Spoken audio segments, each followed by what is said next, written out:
La colère, d'après le dictionnaire grec Vine dit, la colère est la plus forte des passions. C'est l'indignation, la vengeance et la fureur. La colère commence avec un sentiment et peut, ce n'est pas obligatoire, et peut progresser pour se manifester en parole ou action. Et je ne rigolais pas quand je disais que vous pouviez ressentir la colère. Elle commence quelque part ici, dans les profondeurs de notre âme, et vous pouvez en fait la sentir grandir et monter, monter, et vous pouvez faire quelque chose à son propos avant qu'elle n'arrive à votre bouche. Parce que quand nous commençons à lui ajouter des paroles, ça devient pire et pire et pire. Et d'habitude, nous avons des paroles qui nous reviennent, et maintenant nous sommes dans une conversation enflammée, et c'est là que les gens font des choses et disent des choses que plus tard ils souhaiteraient vraiment de tout leur cœur ne pas avoir dit ou fait. Amen. Donc j'ai dit que ça peut évoluer en expression ou parole ou action, mais je veux ajouter rapidement que ce n'est pas obligatoire. Parce que nous ne sommes pas obligés de suivre tout sentiment que nous ressentons. Amen. Toute colère n'a pas les mêmes caractéristiques. Un genre est caractérisé par une explosion de colère qui s'éteint rapidement. Vous êtes au marché et quelqu'un vous rentre dedans avec son chariot et... Vous vous contrôlez, vous savez que c'était un accident et ça se termine rapidement.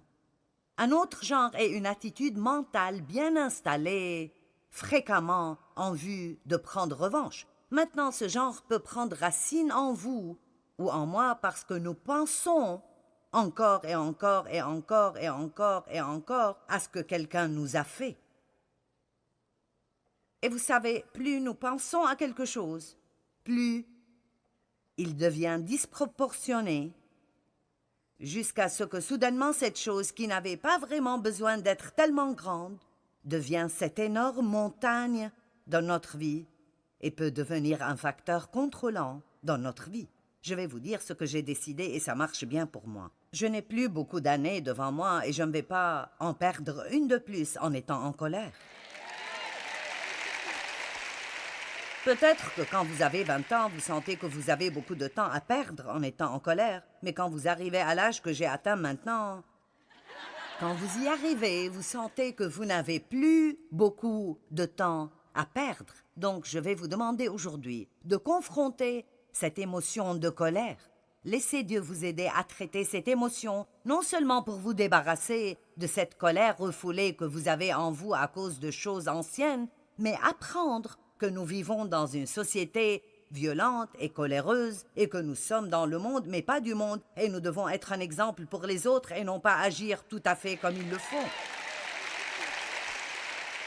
Ne mettez pas un autocollant chrétien sur votre voiture.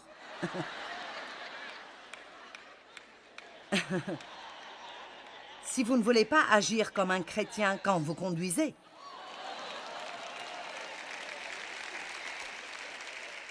Amen. Et puis, il y a une sorte de colère qui nous pousse à agir. En d'autres termes, la personne en colère sort sa colère verbalement ou physiquement. La colère peut se manifester par des cris, des coups, détruire, jeter des affaires, faire du mal à la personne qui nous met en colère, critiquer, nous retirer. C'était ma favorite.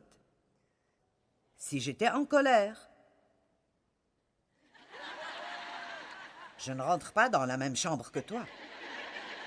Je préfère faire le tour de la maison et rentrer par la porte arrière pour arriver à la cuisine plutôt que passer par la chambre où tu es. Amen. Si je suis en colère contre toi, ne me touche pas au lit. Je me coucherai sur le rebord du matelas plutôt que te toucher.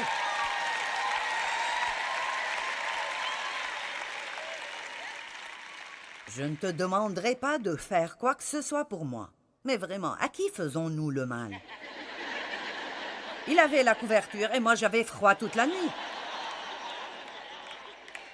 Il avait la télé et moi j'étais dans une autre chambre à bouder ou à la salle de bain à pleurer. C'est vraiment stupide si vous y pensez vraiment.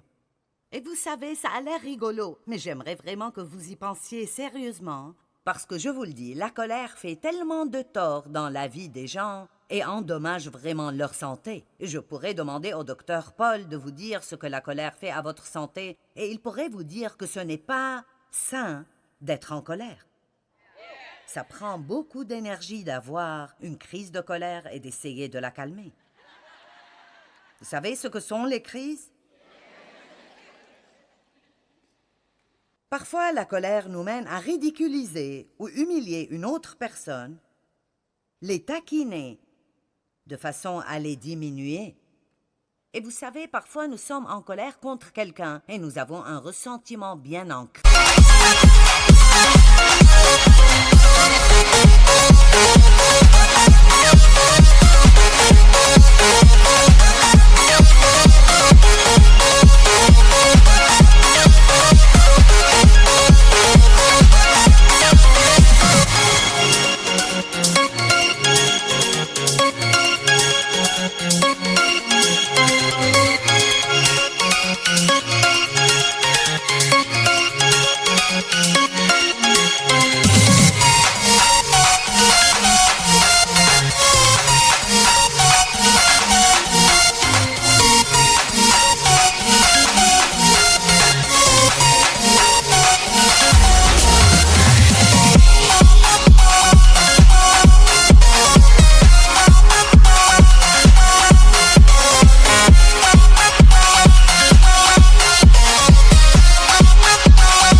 Et donc, nous faisons ce que la Bible appelle des plaisanteries grossières, où nous disons des choses négatives, des choses insultantes, mais sous l'apparence d'une plaisanterie.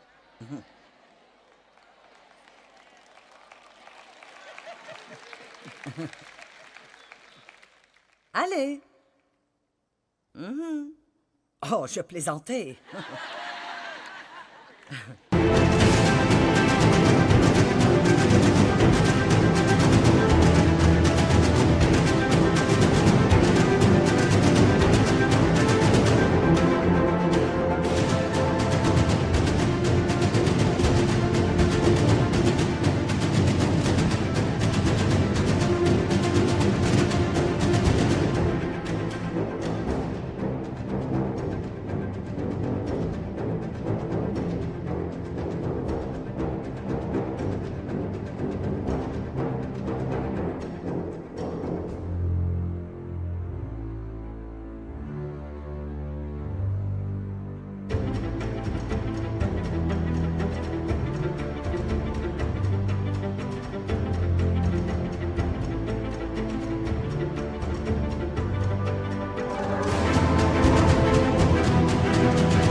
Je plaisantais seulement.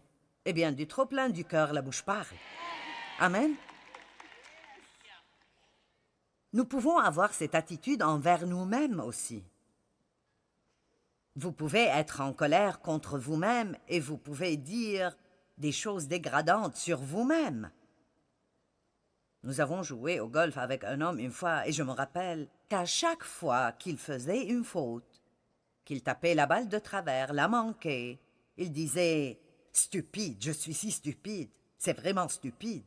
Il faisait ça parce qu'il était en colère contre lui-même. Il était embarrassé parce qu'il ne jouait pas bien et il était en colère contre lui-même. Je dis ça aux gens partout et je vais le dire ce soir. Ne dites plus jamais des choses dégradantes sur vous-même de votre propre bouche. Vous êtes créés spécialement par la main de Dieu. Il vous aime, il vous a créé unique. Vous faites des erreurs comme chacun d'entre nous. Je fais des fautes, vous faites des fautes. Mais il y a beaucoup plus de bien en vous que de mal en vous. Amen. Vous savez, mon père frappait ou giflait fréquemment et parfois il revenait à la maison saoul et battait ma mère. Il aimait crier, hurler et vous mettre le poing à la figure comme s'il allait vous frapper et je détestais ça. Je détestais ça. Et même maintenant, je ne réagis pas très bien si quelqu'un menace du poing parce que ça me rappelle mon père faisant cela tout le temps. Et donc, vraiment, même si quelqu'un me taquine, je ne veux pas les voir. Et mon père était si méchant, mais son problème était qu'il était en colère contre lui-même. Il savait qu'il agissait mal. Il savait qu'il faisait des tas de choses mauvaises. Mais au lieu d'assumer la responsabilité de ses actes et de rechercher de l'aide, il blâmait toutes les autres personnes dans le monde. Il y avait toujours quelque chose qui n'allait pas avec chaque personne, et si vous traitez maintenant avec quelqu'un dans votre vie qui recherche la petite bête dans chaque personne, alors très probablement il y a un problème de culpabilité à l'intérieur d'eux à propos de quelque chose qu'ils ont fait. Et au lieu d'y faire face, ils jettent leur colère sur quelqu'un d'autre.